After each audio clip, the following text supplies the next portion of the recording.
My name is Fernando Garcia. I'm the executive director of the Border Network. I'm the founder of Border Network also.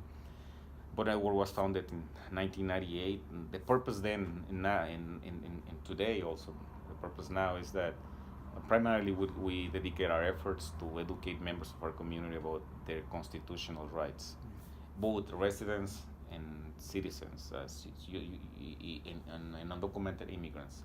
Um, it is impressive how and dramatic. I mean, how many people do not know their basic constitutional rights? So we teach people about the Constitution of the United States, which is, I think that's what everybody should be doing, right?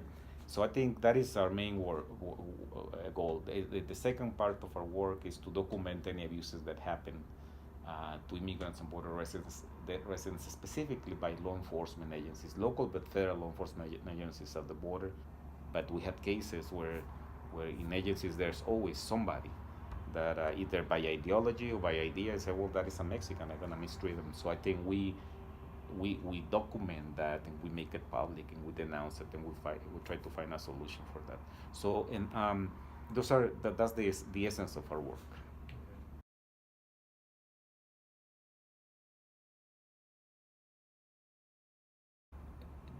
The current system is creating the situation where a lot of people are here with no documents, and they come to the United States with no I don't use the word illegals because that is very offensive for most of our communities. And but the system created that situation, and then the system has to resolve it.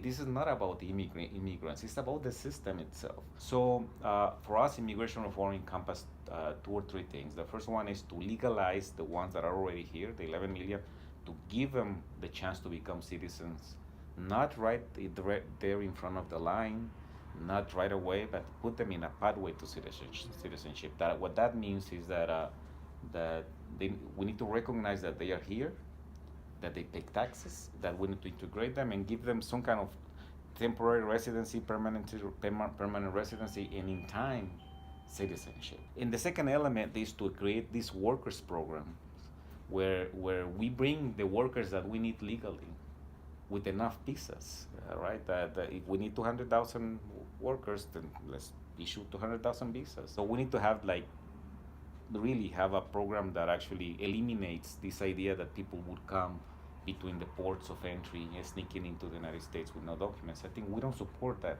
We support the idea that the process becomes legal, but the system doesn't work. It seems simple. The solution is very simple, but there's a lot of politics behind that. I mean, there are racism, there are nativism, there are people in the United States, especially white people, that they believe that immigrants, especially immigrants, brown immigrants from the South, Mexicanos, that they represent a threat to the United States, which is not true.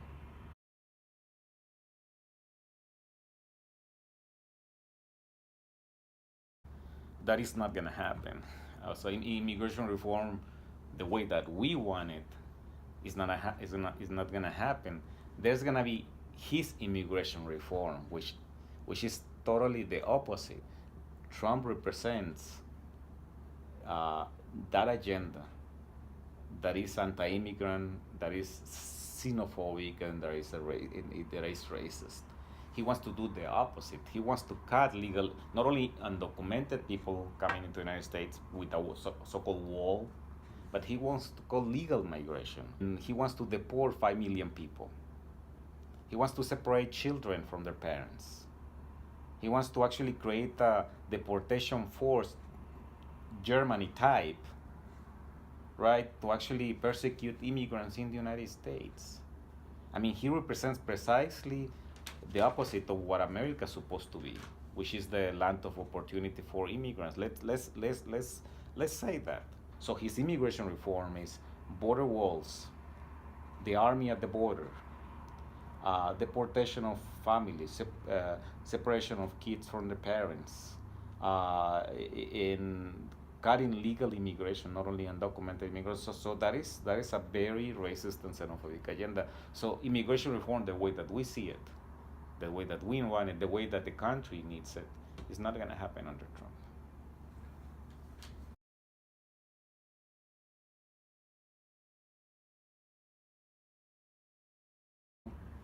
we had 23,000 Border Patrol agents. That's the largest federal agency in the nation. Spending, along with technology and drones and all of this, in detention centers, we're spending $18 billion a year. If we used a quarter of those resources for CIS, USCIS, to have more USCIS officers, to expedite the process, to have more visas, to have more interviews for people coming, I think we would actually end the backlogs, actually would reduce the lines. I think we would actually offer more visas. If we really want to legalize the system and want to have more workers coming legally, we need to have more resources for USCIS, more officers, and more resources at the ports of entry. There are big lines of people there, so we need to actually keep more resources to the ports of entry, to the USCIS, and less resources to Border Patrol. I think that is the way that we will balance in that ideal world where people will come legally.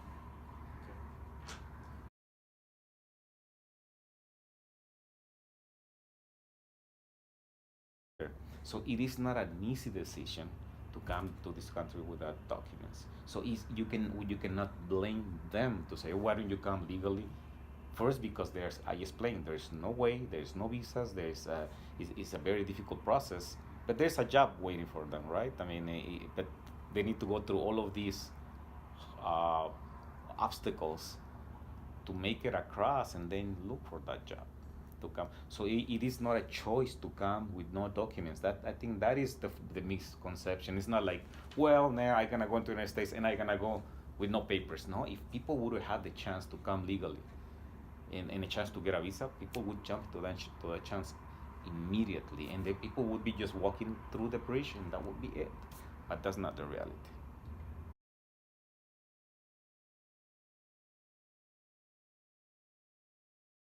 I'm gonna talk about hacks, not walls.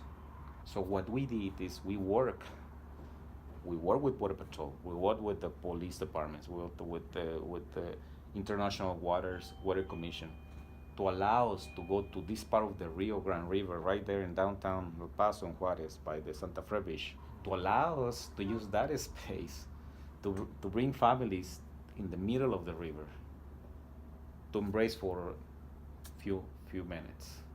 And in those 4 events, we have been able to bring almost 1,000 families together.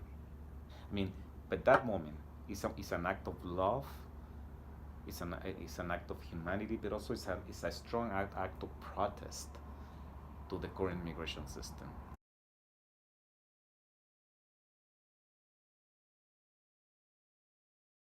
There's a national discussion about what is the identity of America, what America is about, and what America is going to be for the next 50 years. It's either option A, we're going to have an America that builds walls, that put families in detention centers, that becomes racist and xenophobic against minorities, or option B, we're gonna have an America that is diverse, that understand that immigrants are part of our future, that the way that we treat an immigrant is the way that we're gonna treat everybody else, and that we understand that immigrants are an asset, not a threat to our community, and that at the end, America is going to be a better place. Also, you are part of our solution. Either solution is going to be also your responsibility.